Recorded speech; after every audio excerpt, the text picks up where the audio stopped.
Welcome back to another episode of the Inside The Iggles podcast. I'm Brandon Pockris. We got a great show for you guys tonight. Got lots of things to talk about, lots of things to cover. But right off the bat, going through my normal routine on the internet, looking at the different football stories, I came across something very interesting.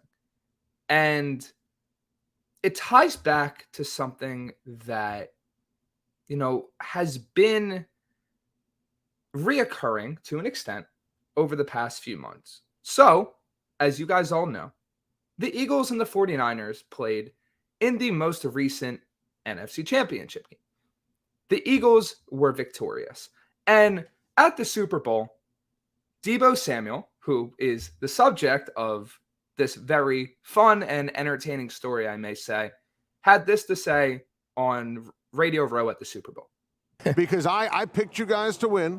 I thought you and Christian had unbelievable matchups. You jump out to a lead. The way your defense was playing, number one in the... People talk about the Eagles' defense now all week. You guys had the best defense in the NFL. How would you have knocked them off? We can just go back to, first quarter, first half.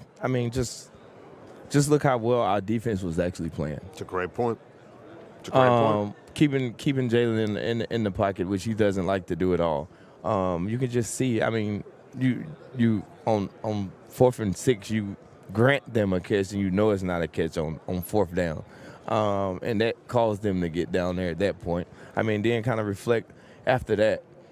Brock fumble. They're right there at the 20, 25-yard line. All right, that's points right there, and then just kind of. The amount of penalties that was just it was just outrageous. And what a coincidence again. We turned the ball over right there again, and it's 21-7. So the offense wasn't doing anything to be literally nothing. Nothing. Our defense was doing as what they were supposed to, and I felt like if Brock was in and our quarterback and how our offense moves, I don't think it would have been close, if that makes sense. So what were the final? When you say it wouldn't have been close, you think you could have beat them by double digits? Yeah, like we beat everybody else. Yeah, my God. Now, some people might think that that sounds like sour grapes. It's not sour. It's not sour grapes at all. It's confidence. It's just. This is what I see every day. Reality. Come on, man. I'm not salty at all. I just speak facts. Lots of different ways you can analyze that. Obviously. You could view it as Deebo being very confident in his team, very confident in the guys that he practices with day in and day out. Or, the way a lot of people saw it, it's a player that it might be a little bitter of not advancing to the Super Bowl. A player that might be bitter that they essentially ran out of quarterbacks in the NFC Championship game. But it's the NFL. Things don't always go according to plan. The best team, quote unquote, doesn't always win. And I wouldn't even go as far to say that the 49ers would have completely outclassed the Eagles, because I don't think they would have.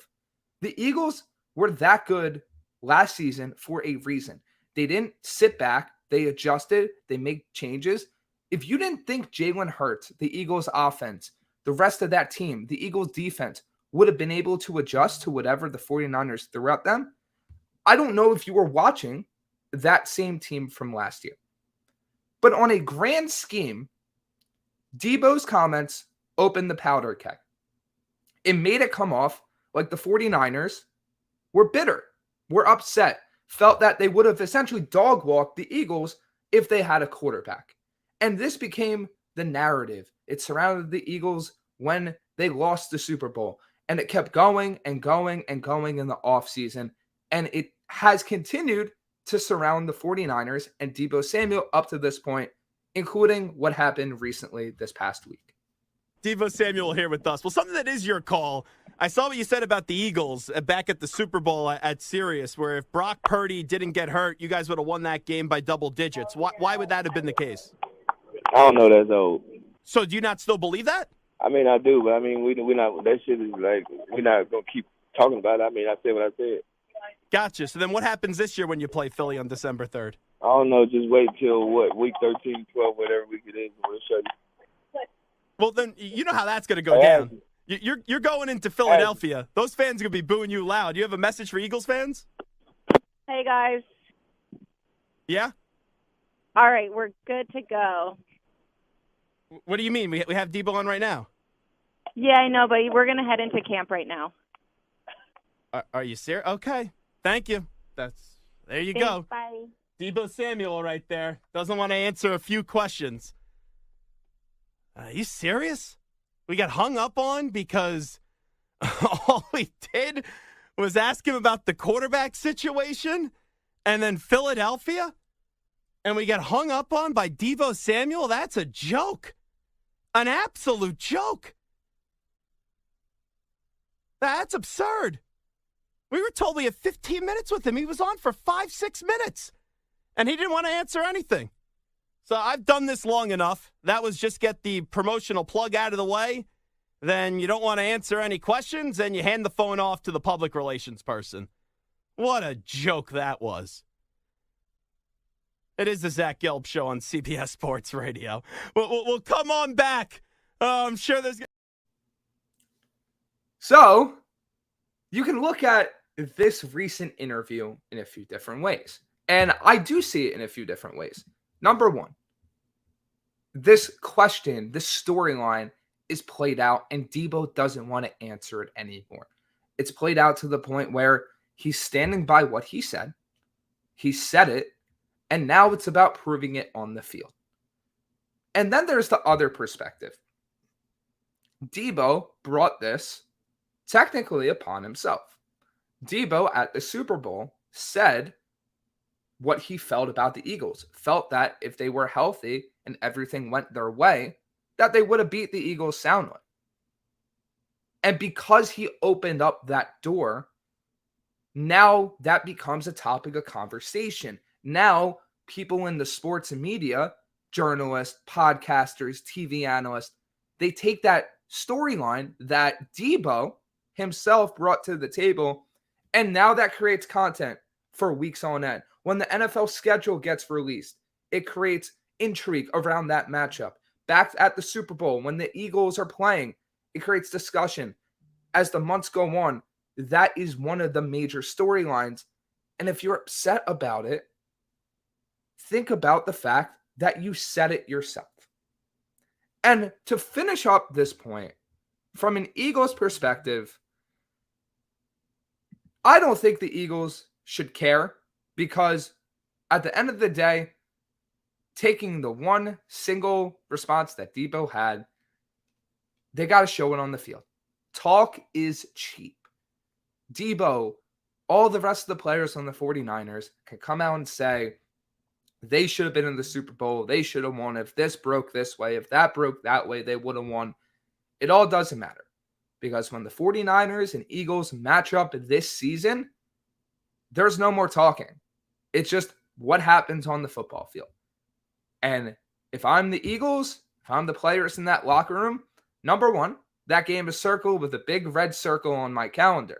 But number two, it's all about proving it on the field. I'm sure Jalen Hurts and the rest of that Eagles offense is going to be ready to roll when the 49ers come into town when they play the Eagles. So on that note, going to bring in my co-host for tonight, and I am very excited to get their perspective on the Deebo Samuel comments, because, man, this has been happening for a while, and at the end of the day, sometimes you just reap what you sow. Great job. Great topic, by the way, Brandon. Hello, everybody. Jake, felt like I just talked to you guys like 2 or 3 minutes ago. We here. Deebo Samuel, okay. No, everybody knows I have Philly roots, and I was born in Columbia, South Carolina. So my family, who loves the Gamecocks, is going to get very mad at me about this, but it has to be said. Once upon a time, the Philadelphia Eagles were in an NFC Championship game. They were playing the Carolina Panthers, and somebody decided to go Hulk smash on Donovan McNabb. His ribs were broken. He tried to continue to play. He could not play. We used to put something called Coy Detmer in, and we knew at that point there was no way we was going to win this football game. Things happen in the NFL, as you mentioned, Brandon. This is what happens. You have this. It's a demolition derby. People get hurt. Don't blame the Philadelphia Eagles for the fact that, you know, Brock Purdy was out there and the genius Kyle Shanahan decided he was going to try to block one of the elite pass rushers in the NFL with a second string or maybe a third string tight end. I don't remember, but I know it was somebody that wasn't supposed to be over there. Blame Deebo Samuel for 3 receptions, 33 yards, 6 carries for -9 yards. That's what you should be thinking about. What we should not be talking about is what happened in the NFL, because to their credit, what the Philadelphia Eagles did was they lost the football game. We knew they lost the football game. None of us complained about it. We were crushed. We were hurt. We were sad. I can understand your emotion. I can understand why you guys are frustrated, but we didn't cry, and you guys shouldn't cry either. Deebo is a South Carolina Gamecock, and I love him to death, but he's absolutely and totally wrong on this one. He needs to be held accountable because it's ridiculous. In some to defense of what Zach Gelb said, there was the attempts to state that what he had done was he had come on with the theory of he was going to plug his summer camp, not answer any questions, and leave. That's kind of what it does sound like when you listen to it on the air. I will sit here and say, because I'm trying to be as fair as I can as possible about this, everything I hear about Deebo Samuel, I have never talked to him personally. I hear he's a great guy. He's humble. They say great things about him. I have nothing to say about him. Everything I'm saying here is about football. The San Francisco 49ers colors, for as long as we've been alive, have been gold and burgundy. And I believe that, I want to say garden sometimes, but I believe we're actually going to go with burgundy here. That gold has always been a standard, not just a team color, but a standard. The standard has been destroyed now because I have just totally dismissed myself of anything related to the San Francisco 49ers until we play them again. Gold is no longer a standard. I've changed the name to the San Francisco 49ers. I'm very disappointed in you, Deebo. We didn't cry. You guys shouldn't either. Get over the loss. It's over. You talked about Devontae Smith and the catch, win the catch. We all know that wasn't the catch. You didn't cry about it. Jalen Hurts didn't cry in the Super Bowl when he dropped the fumble, and Kansas City ran that back for a touchdown. Things happen in the NFL. You have to adjust. That was the first quarter. What about the other 24 points? If you don't like it, prove it on the field. Things happen. There are bad calls. Sometimes you win with some of these bad calls. Sometimes you lose. Deebo, you're wrong. I'm very upset with you, and I'm over the San Francisco 49ers and their fan base. They annoy me. You've turned to the Dallas Cowboys fans. Yeah, 1,000%. Was that enough? That was good. You said that you didn't want to get anything like personal with Deebo.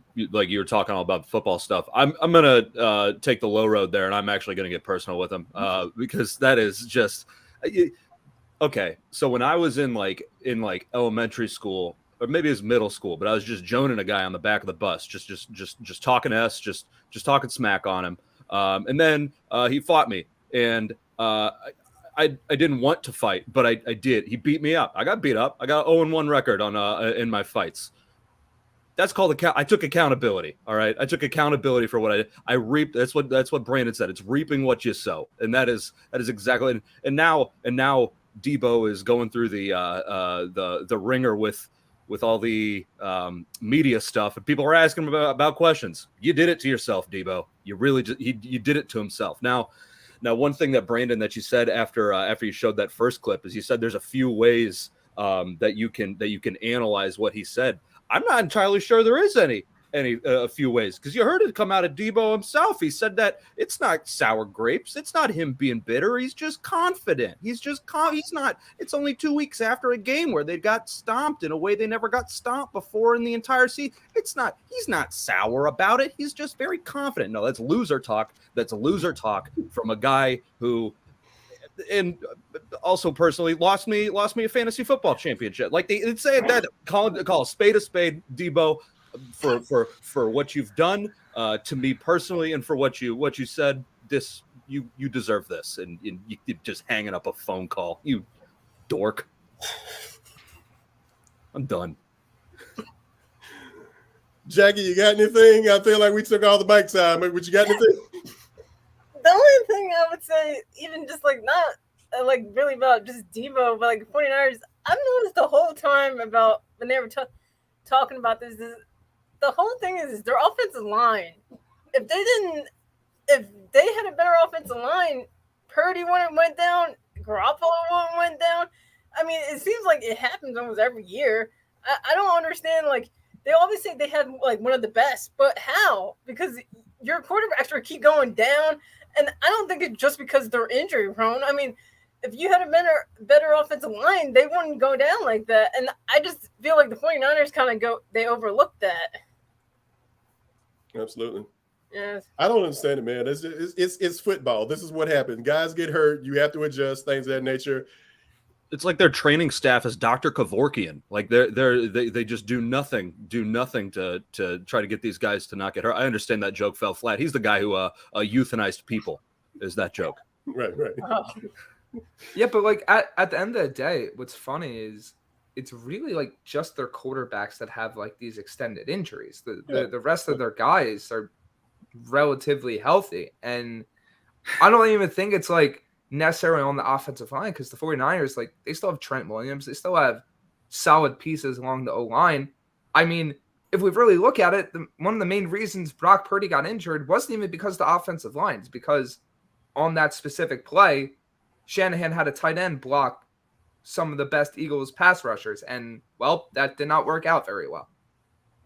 It's a bad scheme. It's like you have to accept some responsibility in this. Like, I'm very disappointed in this team. Like, I can understand being hurt by a loss. I can understand. I'm still hurt by the Super Bowl loss. I still can't watch the Super Bowl. They were talking about it all day on 94 Whip FM yesterday. For the first time in a couple of weeks, I did not listen to that radio station all day. I don't want to hear anything about the Super Bowl. I'm ready to move on. I don't even know if this team is good enough to win the Super Bowl or even contend for a Super Bowl title next year.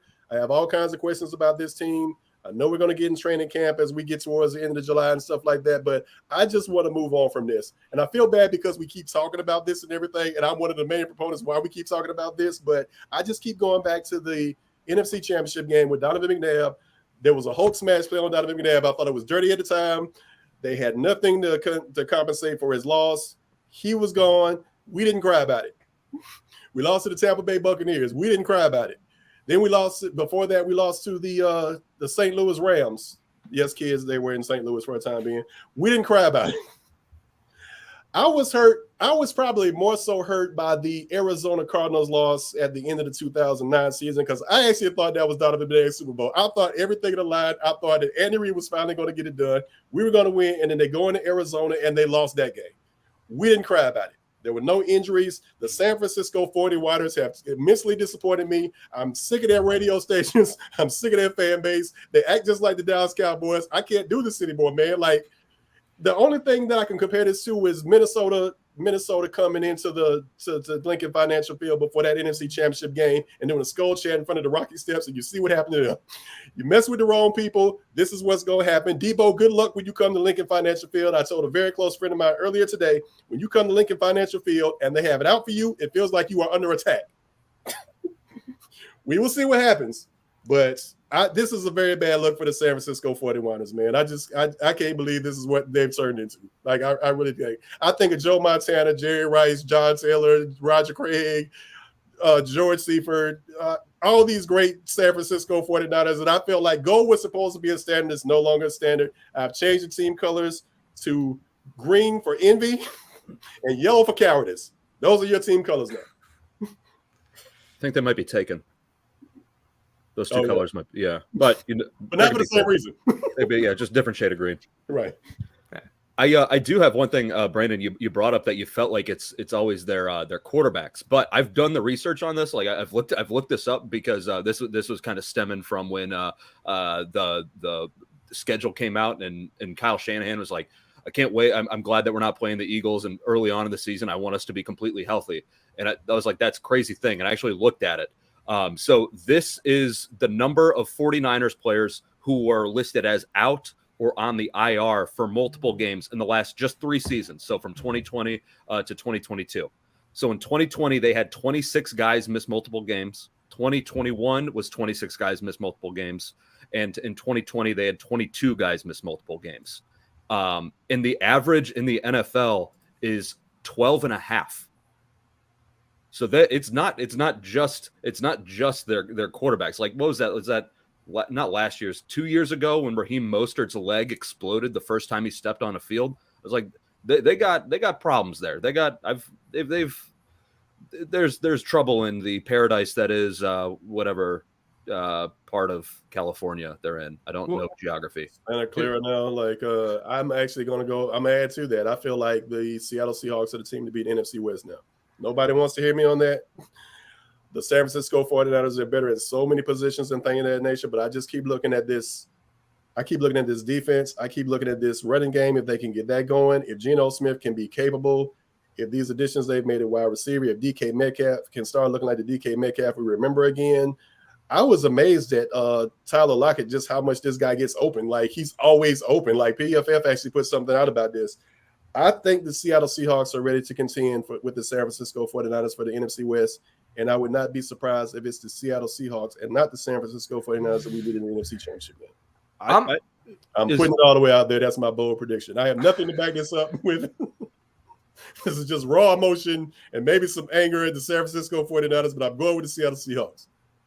I'm still confident in the 49ers to win the division, but my whole thing kind of revolves around the way they've been, like, quote unquote, hitting their stride over the past few years, where they're the most talented team in that division. They have the most talent. They, I think, have one of the best coaches in football. Well, if you want to agree with that or not, he consistently has that team ready. But to the point with the injuries, is there going to be a year where we all know the 49ers are this team that hits their stride late in the season, that is not usually a team that starts off fast? Is there going to be a year where they start off slow and they're not able to pick it up fast enough to the point where they can win that division or can get in the wild card race? I don't think that happens yet, but it is something I feel like you got to keep in the back of your head, and it is something that you have to keep in mind when you do have a team like the Seattle Seahawks that are on the rise and are becoming one of the better teams in the conference. I mean, I think it's definitely true. I mean, the craziest thing to me was after the Christian McCaffrey trade to 49ers that he didn't immediately lose a leg. I mean, the guy is just a perennially hurt guy. Like, that's what, and then he goes to like the most injured team in the league, and then he's like, well, no. I actually have an adamantium skeleton. All right, so I'm actually totally fine. I just didn't want to play for the Panthers. So I think that if that were to happen, where they do start slow and aren't able to actually make up ground, I think that is if that happens this year or happened, I don't know how long Christian McCaffrey's contract is with them. But if that were to happen, I think it's going to be largely due to a lack of Christian McCaffrey for like an extended amount of time for that team. We don't talk about that a lot, but Deebo gets hurt a lot. From what we've seen, he hasn't been the most durable guy. We keep talking about the quarterbacks and everything, and for good reason, most important position on the field. But Deebo hasn't shown that he can be sturdy for a full 17-game season, and neither is Christian McCaffrey. Like, I believe Christian McCaffrey can get hurt putting his shoes on. Yeah, no, that's true. He's getting older, and I do that weekly. Like, I just bend down, I'm like, well, that was tough. Don't do that. Yeah. Especially the Deebo. Again, I lost the fantasy thing because of Deebo. Like, what? Trust me. I know he's weak muscles, strong muscles, but weak, very weak, like paper. All right, what else we got? Yeah, it'll be very interesting. We're talking about the Cowboys so much. Like, we were talking about the Cowboys in contention for like a Super Bowl run. No, I forgot the Super Bowl thing. That throws them out all the way. Like, they'll be good in the regular season. We'll see about what happens in the playoffs. We pretty much know how that story ends and stuff. But we stopped talking about the Dallas Cowboys and Zeke played center, and we're not talking about it. Anything? We just not gonna give Green Bay and Detroit and Chicago. They've got no shot, right? No. We don't believe in the South. No Carolina Panthers run. Nope. No Saints resurgence. No nothing. This is about the Eagles, possibly the Cowboys, the San Francisco 49ers, and Seattle. That's it. Yeah, I definitely would agree with that. And to your point about the NFC North, I think now definitely a funny time to talk about one of the best wide receivers in football, not naming his own quarterback, one of the best quarterbacks in football. Oh, yeah. That was my cue, wasn't it? I'm sorry. Justin, who's your favorite quarterback in the league right now? I have to say number one, D. Patrick Mahomes. Got to give it to him, the MVP. Number two, I have to say Aaron Rodgers. Got to give it to him. Number 3, my guy, Joey B. His only respect. Number 4, I have to pick Jalen Hurts. Got to respect his game and bringing Philly to the championship. And then number 5, I have to say Josh Allen, Kirk Cousins, you know what I'm saying? So that's my 5. Yeah. Who's the toughest guy that you've played in so far? Toughest corner? Yeah, it can be, yeah. Toughest corner would probably be like Jalen Ramsey. Long, physical, and talk trash. Okay, that's good. Now, You know where I'm going with it. I have two ways of looking at this. Or really 3. Number 1, he doesn't like Kirk Cousins and doesn't actually think he's a good quarterback. Number 2, he does like Kirk Cousins. He does think he's a good quarterback, but he doesn't think he's top 5 in the league, which would be him being honest. And then number 3, he could have just forgot, I guess. What do you guys think? Jackie, I want to know what you think, man. I think it's absolutely he doesn't like Kirk Cousins. I mean, they paraded him around in jewelry last year, and clearly as a joke because Kirk is a certified dork. I think forgetting about Kirk, so the one that I think is probably correct is that he doesn't like Kirk. The one where the third one that you said where he forgot about Kirk, that's certainly the funniest. If he just forgot about Kirk Cousins, that's the one that I like. Now, I got friends who are Vikings guys, and that's a cynical. That is a cynical group of people right there. Like nobody dislikes Kirk Cousins more than the people that have to rally behind Kirk Cousins. Like it is mega tough for these people to have to deal with. So I think by Justin Jefferson leaving Kirk off that list, he just won over the fan base even more so than he already has. I think that a very, very good list by you, Justin Jefferson. To me, what that list shows me is that he's not a risk taker. Kind of went chalk with all of his answers there. Like, oh, you're just gonna just so happen to do it. Yeah, he didn't exactly have a hot take there. And most physical cornerback being Jalen Ramsey. Yeah, dude, we know. Give me something new. That's my Justin Jefferson take. Ugh. You got something, Jackie? Well, it's because it's funny because I'm watching that quarterback thing on Netflix, and they're talking about Kirk Cousins on there, and it's funny. And you watch some of the throws that he does to, Justin Jefferson to me is the reason why Kirk Cousins has looked good at all in Minnesota. I mean, like he does some inaccurate throws, and this guy is like catching all of them. Like he's making him look good. So I don't blame him for him not to say him in the top 5. I mean, like because he's stealing money anyway from Minnesota. I mean, I just think because like I said, I've been watching that quarterback. There's no way that he's like Kirk Cousins won't even have some of the stats he has in Minnesota without Justin Jefferson because it's like he just makes him look way better than he is. Okay, so I got a question because it's hard for me to pay attention to Minnesota, right? You guys help me out because I really don't know the answer to this question. Is Kirk Cousins unliked in the locker room? I don't think so. It's like I don't think Jefferson necessarily hates him. I just think that he could just see a lot of quarterbacks being better than him, which is kind of weird to not prop up your quarterback as the best. Maybe he just was caught at a time where he wasn't really thinking about that and was actually just honest about his answers. But it's very interesting to see that because now it opens the door up for those types of things. Is there discord? Is there tension in the locker room where I don't really think there is? I just think that Kirk Cousins is Kirk Cousins. He's a guy that can win you some games. He isn't going to get you over the top.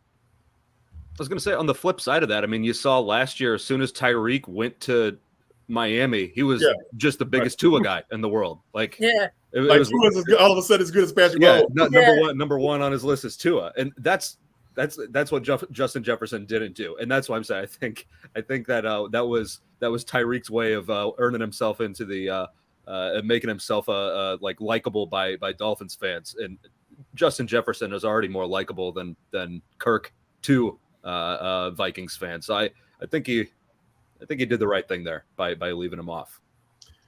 Man, if I ever get in a position to where I can negotiate a huge deal for myself for an exorbitant amount of money doing anything, I want Jalen Hurts' agent. I want to go find Sam Bradford's agent, whoever that was, who made this man a fortune for being awful. I want Kirk Cousins' agent, because I don't know how these people keep making the amount of money they're making and things of that nature while I continue to struggle and earn a meager salary doing something that I like to do. For some reason, somebody decided it was wise to let me talk and say whatever it was I wanted to say. But all I'm thinking about is this, man. I just don't. So give me the list again. We had Patrick Mahomes. Then he had Aaron Rodgers. Yeah. Joe Burrow. Jalen. And then Josh Allen. That's actually a good list if you think about it. Get Aaron out of here. I mean, Get Aaron out of here. Aaron is Hey. He's not the Aaron Rodgers that we grew up, just cheering for. And he's not that Aaron Rodgers anymore and everything, but he's still better than most of the guys in the league, right? Or am I wrong? Yeah, I would go with that. And also, it's like that list lends credence to the fact that he might have just been honest and not really thinking about, hey, I probably need to put my quarterback in here. Yeah. What do you think Kirk Cousins is thinking?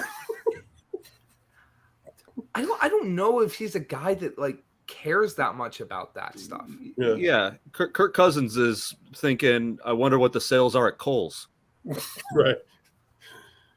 Oh, good point, Jackie. I'm actually watching the quarterback documentary too. I can't get past episode 2. Every time I turn this on, I'm watching it, and then I find something spectacular that I enjoy and stuff, and then I start getting busy. So then I miss stuff. So then I have to start over and watch episode 1 again.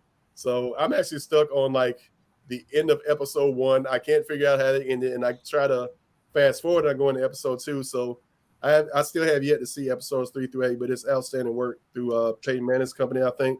But to answer the question, why would he put Kirk Cousins in the top 5? We all know he isn't, but I'm kind of with you, Jake. I kind of want my guy to ride for me if, he's my guy and everything. I'm not the top 5 quarterback. Tua is not as good as Patrick Mahomes, but say it.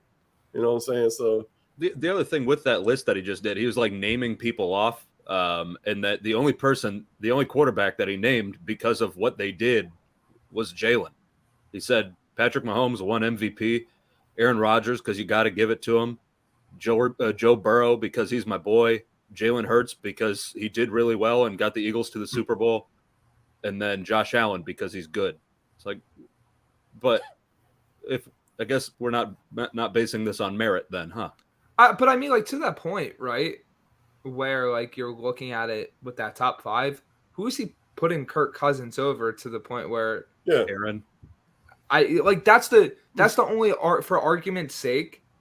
That's the only one I could think of to the point where it's I can't put my division rival or ex-division rival quarterback in the top 5. That's why I think he was being honest about it. But it's funny the fact that it's gonna sting, but the guy the Eagles should have picked at receiver is putting the Eagles quarterback in his top 5. Think about how that combination would have been. I'd rather not. So you want to know what Pro Football Focus said? So this is, I love Sam Monson. Sam Monson, you are my guy. May 23rd, 2023. So he did his power rankings. This is what he said. Now we can all agree Patrick Mahomes is the best quarterback in the NFL, right? We all know. Disagree. You disagree? Yeah, absolutely. I'm cementing my feet into the ground, onto the side of the hill, so I can make sure I die on it. But Patrick Mahomes, if you only look at these 2 numbers and nothing else at all, and you ignore everything else about him, average depth of target last year was 5.5 yards, and he threw behind the stick 69% of the time. I am going to die and look foolish on the side of this hill, all on my lonesome, system quarterback. No. What? He's getting only help from his receivers. No. You mean help from the receivers after they traded Tyreek Hill? Yeah. Only help from the receivers. Okay. All right. All right. I love you, dude. I don't know about that. I'm gonna die The alone. argument would have made sense last year after they traded Tyreek Hill and before he had another incredible season. This is me sticking to my guns. This is called me being true and honest with myself and everyone. I'm to jump ship. No, thank you. I'll be honest with you. I watched every Chiefs game last year from start to finish. Some of them were the condensed versions on NFL Plus. Did I just get him like free advertisement without them paying us? My bad. Probably. Yeah. But I'm watching the condensed game. So I believe I watched every snap of every Chiefs game last year. And I was the week 8. I didn't even know who the Chiefs receivers were. I still don't know who the Chiefs receivers are. Jack, who are the Chiefs receivers? I know you know. They got Valdez Scantling. They had Juju, who's at New England. Yeah. McCole Hardman, who's at the Jets now. They obviously Kelsey, and Kadarius. Yeah, he came in the middle of the season. Kadarius Toney, and then they had some couple other guys who were just came in every now and then. They had Sky Moore as well. But he didn't play as much because in the beginning he was struggling. So he started hitting his stride at the end there, and he in the playoffs and the Super Bowl. That's not a bad unit. I mean, I don't think there's an elite talent there like a Tyreek Hill or AJ Brown or nothing like that. But that's not a bad unit. But I would say that he elevated them, and that's kind of all you want your quarterback to do and stuff. Certainly an elevator himself. He is. He's just that elevator that he is built inside the framework of Andy Reid. Okay, we'll see, man. You already submitted your feet to the wall, so we'll see. Yeah, no, I'm gonna die cold and alone, and then everybody else can come crawling to me whenever they are ready to accept it, and I will be not welcoming with open arms. I will be giving everybody the bird, saying no, no, no, no, no, no, no, no, no, no. This is me. All right, so this is what PFF said in their top 10. Patrick Mahomes is number 1. They put Josh Allen at number 2. Joey Burrow is 3. Justin Herbert is 4. I got a problem with that. I'll be back to that in a second. Aaron Rodgers is 5. Lamar Jackson is 6. Jalen Hurts 7. Trevor Lawrence, Kirk Cousins, and Dak Prescott. So at least on PFF's list, Kirk Cousins made the top 10, but not necessarily the top 5. Jalen falls out of the top 5 to 7. Dak Prescott is in the list. And then I got to do the whole thing now. 11 Tua, 12 Matthew Stafford, 13 Deshaun Watson, 14 Derek Carr, 15 Geno Smith, 16 is Jared Goff, 17 is Daniel Jones, 18 is Justin Fields, Ryan Tannehill's 19, Russell Wilson is 20. He fell off a cliff, didn't he? Mac Jones is 21, Kenny Pickett is 22, Brock Purdy is 23, Garoppolo is 24, Bryce Young is 25, Jordan Love is 26, Sam Howell is 27, Baker Mayfield is 28, Colt McCoy is 29, CJ Stroud is 30, Desmond Ridder is 31, Anthony Richardson is 32. And if you're a Carolina Panthers fan, you got to feel great because the guy who has never thrown an NFL pass is ahead of Jordan Love, Sam Howell, Baker Mayfield, Colt McCoy. Ridder played a little bit, right? Yeah. Stroud and Anthony Richardson are rookies. But if you're a Carolina Panthers fan, at least Bryce Young is better than Sam Howell. I don't have too many issues with that. Herbert at 4. Foolish. I feel like it's more projection because I think Herbert's a top 10 quarterback, lock. I truly think he's a top 10 quarterback. Top 5 yet? That I don't know about. What was 4 through 7 again? Justin Herbert's 4, Aaron Rodgers is 5, Jackson is 6, and Jalen Hurts is 7. And you got Trevor Lawrence, Kirk Cousins, and Dak Prescott's the rest of the top 10. I'd make the argument that Herbert is behind. I'd make the argument that Herbert's behind Lamar, Rodgers, and Hurts. Where, however you want to order Lamar Jackson, Jalen Hurts, and Aaron Rodgers, you could convince me regardless. We all know how Hurts is. I think he's only going to improve year after year. Aaron Rodgers has been one of the best quarterbacks in the NFL year after year. And Lamar Jackson, I think, still has untapped potential that he has yet to show off, even with winning an MVP already in his career. Herbert, for me, he's one of my favorite quarterbacks to watch in the league. But Number one, he's been held back by his offensive coordinators. They haven't put him in an offense to fully utilize his talents. And that full production of a top 5 quarterback isn't there yet. I feel like that's more projection. I feel like Herbert has the year that I personally expect him to have this year. He is a top 7, top 5 quarterback. He doesn't have that and does the same type of things. He's in that top 10 range, but he isn't going to be able to crack that top 5. I feel like this is the year where he can make that jump. I just don't think he's there yet. I'm going to trump that with this statement. I think, I don't know if this is as bold as you, Jay. Hard to. I'm going to sit here. I believe Trevor Lawrence is better than Justin Herbert. I wouldn't disagree with that because I think Lawrence has showed a bit more and he has a better offensive mind around him, at least up to this point. I'm excited to see Herbert in the offense this year, but I think Lawrence is a better overall quarterback. All right, so let's do this. Since this argument is obviously about this is no longer about Kirk Cousins. This argument is now about Justin Herbert. Just completely off the rails. All this preparation, and we have changed the whole focus of the show. I'm gonna take Justin. If Justin is okay, take Patrick Mahomes off of the Kansas City Chiefs and put him on the Los Angeles Chargers. Do the Chargers make the playoffs?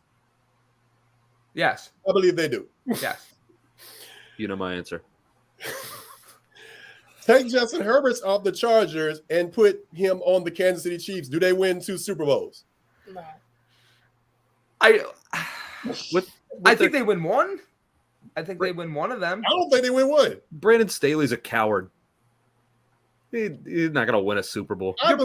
You're putting Justin Herbert in that Andy Reid offense. I think they're winning at least one of those Super Bowls. I believe Andy Reid with Justin Herbert is fine. I still don't believe they win 2 Super Bowls. I believe Andy Reid with anybody is fine. I believe if Andy Reid had Trevor Lawrence, I feel like. See, I don't believe if he had Trevor. I think Trevor Lawrence is better than Justin Herbert. I think if he had Trevor Lawrence, he wouldn't have won a Super Bowl yet. And I think Trevor Lawrence is better than Justin Herbert. I think we get so wrapped up in Justin Herbert throws a pretty ball, we forget about everything else that comes to playing quarterback, like winning. There's been nobody that has benefited from the slow-mo ball cam from Hard Knocks more than Justin Herbert. It just looks so beautiful. In fairness, though, a lot of the Chargers' issues aren't on Herbert. It's the fact. I mean, you look at the routes that the receivers are running. What is Herbert's MO? He has an absolute cannon of an arm. What didn't the Chargers do last year? Have a downfield threat or even run routes where Herbert could throw the ball down the field? Well, they thought they had 2 old guys and they kept getting hurt. Their defense was literally, I think, the worst run defense in all the NFL. It was very bad. I think Josh Jacobs had 200-plus yards on them. That was a good one. In that one game. So it's like, yes, Herbert might not be this top 5 guy, but he has all the talent in the world. He's shown that he can be a top-tier quarterback. He just needs help, and he just needs an offense around him and a coordinator that actually plays to his strength. That's half the battle in the NFL. We've seen it with Lamar Jackson. Lamar Jackson has all this talent. He had an offense that was basically taken straight out of the 1980s. Okay, so we're doing hypotheticals now. So I got another one. I got one more question. I want all 3 of you to answer. If Justin Herbert plays for the Jacksonville Jaguars and you're down in that playoff game, is Justin Herbert leading you back to victory? I've never seen him do it. Like I'm pretty sure he has done it. I don't remember it happening. I think the answer is no, because Doug Peterson is. Are you asking if like I'm just throwing just full hypothetical out here because we've just abandoned the entire Kirk Cousins argument. I mean, we're supposed to be talking about the Jalen Hurts is in the top 5. He's talking about Jalen Hurts. I've just totally switched this now. I'm looking at this list. Like I can't get out of my head that Justin Herbert's in the top 5. I believe that Trevor Lawrence is better than Justin Herbert. I don't think he's a top 5 quarterback yet. I believe Trevor Lawrence's performance in that championship, that division, was a divisional round or wild card? It was wild card, right? Yeah, it's a wild card. So it's a wild card game. Jacksonville has to come back to beat the Chargers. Oh, and Trevor Lawrence is on the other sideline. We forgot about that part. This was Trevor Lawrence versus Justin Herbert. Yeah. This was supposed to be his moment. I'd argue that game wasn't even Herbert's fault. Brandon Staley, you could argue, lost in that game. Yeah. Brandon Staley, noted coward. Okay, so same theory. So Trevor Lawrence, we switching these guys. We quit switching these guys' jerseys. Trevor Lawrence is the quarterback for the Los Angeles Chargers, and Justin Herbert is leading the Jacksonville Jaguars. And we just wipe out everything we saw, forget to come back in the second half and stuff like that. And let's just say you bet your rent payment or your mortgage on the winner. Justin Herbert with the Jacksonville Jaguars, Trevor Lawrence, because we see what happened in real life. Put Trevor Lawrence on the Chargers team, put Justin Herbert on the Jacksonville Jaguars. Your rent depends on it. Who you got? Jacksonville. Doug Peterson. Yeah, Jacksonville. Because at the end of the day, so it is coaching. At the end of the day, I don't think the gap between Herbert and Lawrence is big enough to the point where either one of those guys is winning the Chargers that game. The gap between Doug Peterson and Brandon Staley is big enough that I'm picking the team with Doug Peterson on it. Oh yeah, that's what it comes down to for me. Yeah, I don't think the quarterback matters much in that. I mean, because you saw Trevor Lawrence have the two most polarizing halves of football. So I don't think that. I mean, I think that's a Doug Peterson win rather than a quarterback win. To me, whoever the quarterback, that doesn't matter. And also with Lawrence too and Herbert, ironically, they both are susceptible to the same types of mistakes. They're also susceptible to the same types of great plays. They're great plays, moving around, throwing absolute pretty passes that maybe 3 quarterbacks in the league could hit. When are they making their mistakes? When they don't see a defender or they try and overestimate their arm confidence. They're trying to fit balls in windows they can't, and it's interceptions. Lawrence has started to grow out of that, as has Herbert, but it's basically, I think it comes down to preference, because I think they're both very similar in a lot of what they do. Herbert maybe has a little bit more arm strength. Lawrence maybe has a little bit more athleticism. I just think they're both very good quarterbacks. Fair enough. I don't put either of them in the top 5 though. I don't put any of them above Jalen. That's what I was going to ask. You're putting Jalen Hurts in the top 5 in this case, right? I'm putting Jalen Hurts in the top 2. I'm going to say Mahomes, Burrow, Jalen, Allen. Allen is North Korea. He's got missiles, but he can't aim them. Man, that guy is just throwing interceptions. He's got rocket arm. I don't know who 5 is, honestly. I'm putting Jalen behind. If I'm gonna go top 5, I'm probably gonna put Aaron in there because I don't like everybody else we got. I don't think Lamar Jackson is top 5. I think he's better than people say. I think he throws a better ball than people say. We just talk about how athletic he is. But I don't know who my 5th guy is. Who y'all got? I think my list would go Mahomes, Burrow, Allen. I think then Hurts and then Rodgers. Am I missing someone in that? And then probably Lamar 6. Okay. And then probably Herbert, Lawrence, with Lawrence potentially jumping the Rodgers spot, or Herbert jumping a Rodgers spot in the next 2 years. For me, it goes between 1 and 2 is very small, but Burrow, Jalen, Mahomes, Lamar, and then Allen. I don't like it. I think you're just bitter. Bring it back full circle. I think you might just. I'm very be rational. bitter. I'm very calm, collected. I've got very perfect control over my emotions. Of course, no. Yes, I'm bitter. I'm bitter. I'm sour. I'm everything. I'm Deebo. That's how you go full circle, baby. Jack, I got to hear your list. Who you got? Mahomes, Burrow. Then I'm gonna pick Jalen, and then I think Allen and I don't like Aaron Rodgers, but I probably would have picked him at 5th. I'm not ready to say that Aaron. I got to go with Aaron Rodgers because I can't just sit here and say Lamar Jackson, Trevor Lawrence, Kirk Cousins, Dak Prescott, Tua, Matthew Stafford. I don't believe any of those guys are better than Aaron Rodgers. Yeah, I don't either. So I have to put Aaron Rodgers at 5. I believe in Matt Stafford more than I believe in Aaron Rodgers.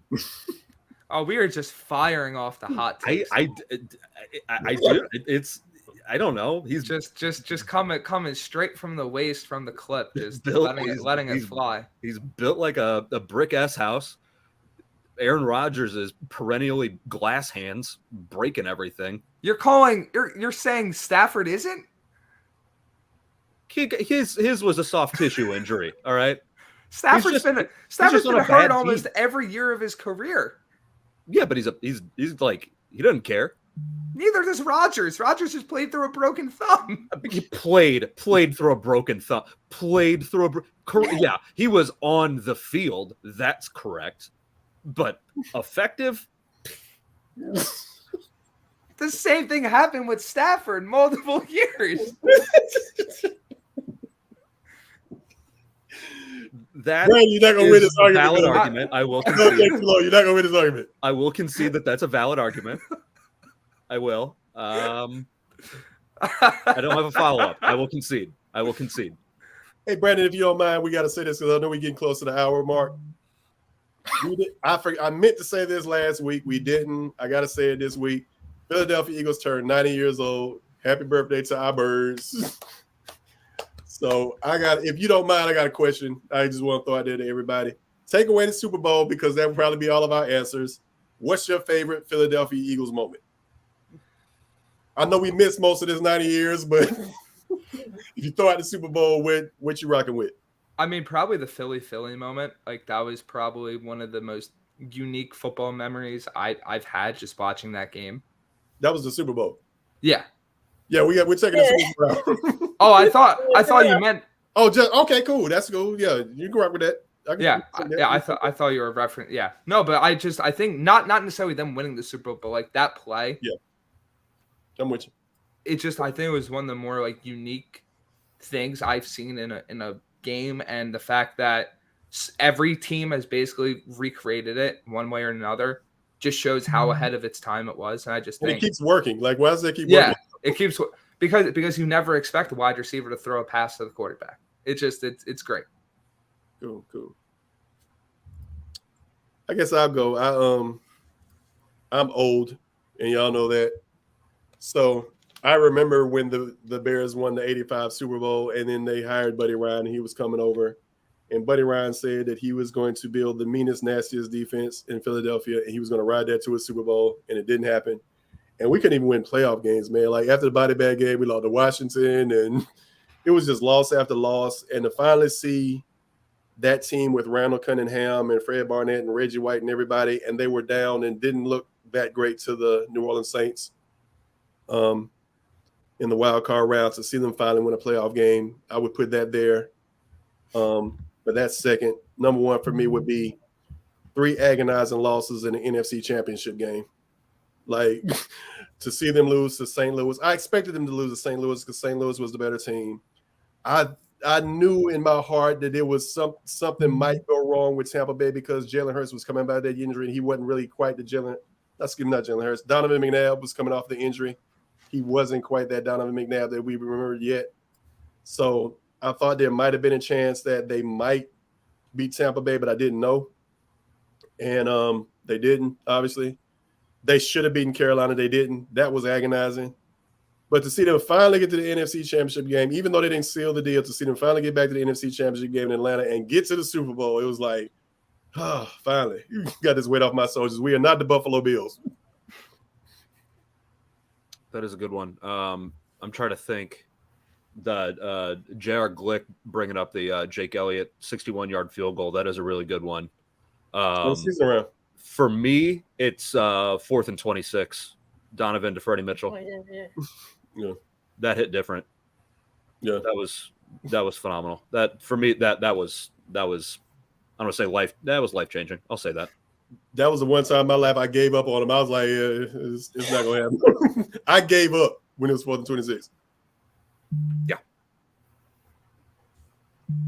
Jackie, a pillar at the stadium for many, many years.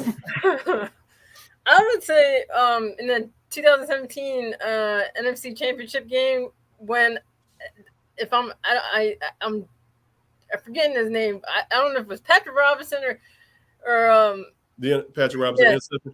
When he intercepted the ball and took it all the way back and that's how the momentum of the game changed because I was there. That whole stadium was shaking, literally shaking after that. Like that's how loud that stadium was.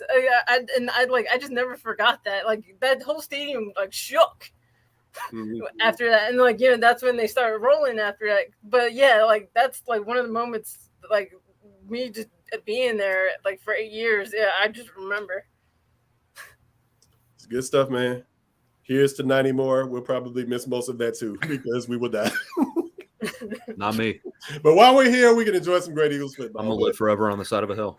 Yeah, I don't think we could make it through another show without mentioning the 90th birthday, and I don't think we would have survived the onslaught that comes from the Facebook traffic. Very aggressive, them folks. Anything mean, but the onslaught that constantly comes from Facebook, we would have not made it through life had we forgotten to mention that we need to say happy birthday to him. So it's been fun, guys. I've had a ball. What else you got, Brandon? I think that brings us to the end of the episode because we were going to get into training camp storylines, but the quarterback discussion kind of took up the most of the episode. So I think that'll be a nice topic for next week. Now, to be fair, that was on you guys because my thoughts on quarterbacks are very cut and dry. All right, they're to the point. They're aggressive. They are mean and spiteful, driven by my personality. So, if we're blaming anybody for running long on a thing, it's you guys. I'm not taking accountability for this. Again, like Deebo. just full circle on there.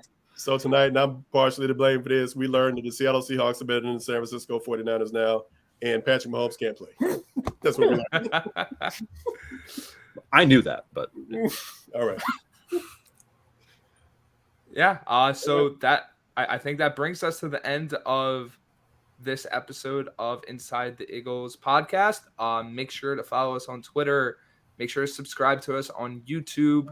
Lots of great content coming up. Training camp starting very soon, and before you know it, it's going to be the regular season, and the Eagles are going to get to prove to the San Francisco 49ers why they did go to the Super Bowl. Thank you guys for joining us, and we'll catch you next time.